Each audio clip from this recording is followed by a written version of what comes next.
नमस्कार, यूपी की बात में आप सभी का बहुत बहुत स्वागत है। आपके साथ मैं हूं जोहम रबा।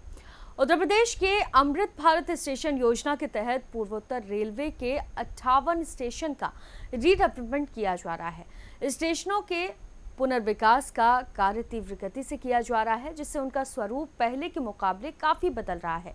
यात्रियों की आवश्यकता के अनुरूप संस्कृति और आधुनिकता को ध्यान में रखते हुए ये रीडेवलपमेंट किया जा रहा है।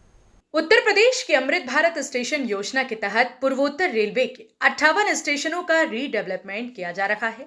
स्टेशनों के पुनर्विकास का कार्य तीव्र गति से किया जा रहा है, जिससे उनका स्वरूप पहले के मुकाबले काफी बदल रहा है।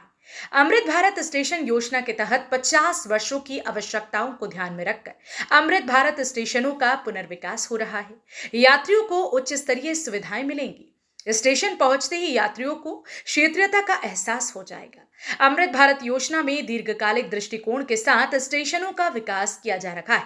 अमृत भारत स्टेशन योजना के अंतर्गत गोरखपुर जंक्शन को 498.97 करोड़ की लागत से सिटी सेंटर के रूप में विकसित किया जा रहा है, जहां यात्रियों को एयरपोर्ट की तरह सभी उच्च स्तरीय सुविधाएं उपलब्ध होंगी। जंक्शन पर स्थानीय सांस्कृतिक विरासत एवं वास्तुकला को समाहित किया जा रखा है। जंक्शन पर ही बजट होटल और रेस्टोरेंट की सुविधा मिल जाएगी। यात्री मल्टीप्लेक्स में मूवी का आनंद उठा सकेंगे, मनमाफी खरीदारी भी कर सकेंगे।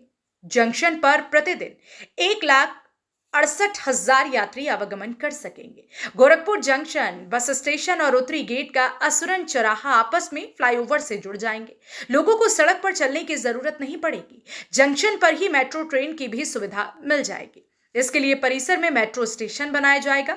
स्टेशन परिसर में कहीं भी यात्रियों की भीड़ नहीं दिखेगी। स्टेशन का रिडेवलपमेंट का कार्य चल रहा है। ऑलरेडी कार्य में तेजी आ गई है। जो फाउंडेशन वर्क है वो प्रोग्रेसिंग है, यानी कि प्रगति पर है। इसके अतिरिक्त गोमती नगर का तो पहले ही इनॉग्रेशन हो चुका है। जो सेकेंड एंट्री वाला पोर्शन बना हुआ था रिडेवलपमेंट मॉडल के आधार पर। इसके अलावा बात करेंगे अगर तो 12 रेलवे स्टेशन अभी ऐसे हैं जिनको तैयार कर लिया गया है। वाराणसी डिवीजन की बात करें तो वहां पर थावे और सुरेमनपुर रेलवे स्टेशन है जो लगभग तैयार है, और बाकी स्टेशनों पर कार्य प्रगति पर है। इसी प्रकार से लखनऊ मंडल की बात करें तो बलरामपुर, सिद्धार्थनगर, स्वामीनारायण, छपिया, मैलानी, गोला, गोकर्णनाथ, ये रेलवे स्टेशन जो हैं जिनको तैयार कर लिया गया है। बाकी रेलवे स्टेशनों पर कार्य प्रगति पर है। इसी प्रकार से इज्जतनगर मंडल में हाथरस सिटी, बरेली सिटी और इज्जतनगर रेलवे स्टेशन और उजहानी रेलवे स्टेशन पर कार्य किया गया है। बाकी स्टेशनों पर कार्य प्रगति पर है। जिन स्टेशनों पर कार्य कर लिया गया आप उसको देखेंगे कि उसका स्वरूप पूरी तरह से बदल गया है। पहले की तुलना में जो पहले फोटोग्राफ्स था उसको आप देखेंगे और आज देखेंगे तो आप पहचान नहीं सकते कि यह वही रेलवे स्टेशन है। और स्टेशन के स्वरूप में जो बदलाव लाया गया है उसमें वहाँ की स्थानीय संस्कृति की झलक है, साथ ही साथ आधुनिकता भी है। और केवल फसाड का स्वरूप ही नहीं बदला है, स्टेशन के अंदर जो यात्रियों की सुविधाएं हैं उसमें बहुत बड़ा बदलाव आया है। चाहे प्लेटफॉर्म की सुविधा ले लीजिए, फुट ओवर ब्रिज की, लिफ्ट या एस्केलेटर जहां जैसी आवश्यकता है। इसके अलावा जो अप्रोच रोड्स हैं स्टेशन के वो कहीं ना कहीं कंजेस्टेड होते थे, उसको ठीक करने की कोशिश की गई है। नए प्रसाधन केंद्र आधुनिक स्तर के बनाए गए हैं। दिव्यांग जनों हेतु सभी प्रकार की सुविधाएं डेवलप की गई हैं। तो एक पूरा का पूरा एक नया मॉडल दिया गया है स्टेशनों को, जिससे कि क्षेत्र में जो जैसे छोटी जगहों के भी जो स्टेशन है वहां पे भी इस प्रकार की फैसिलिटीज दी गई है।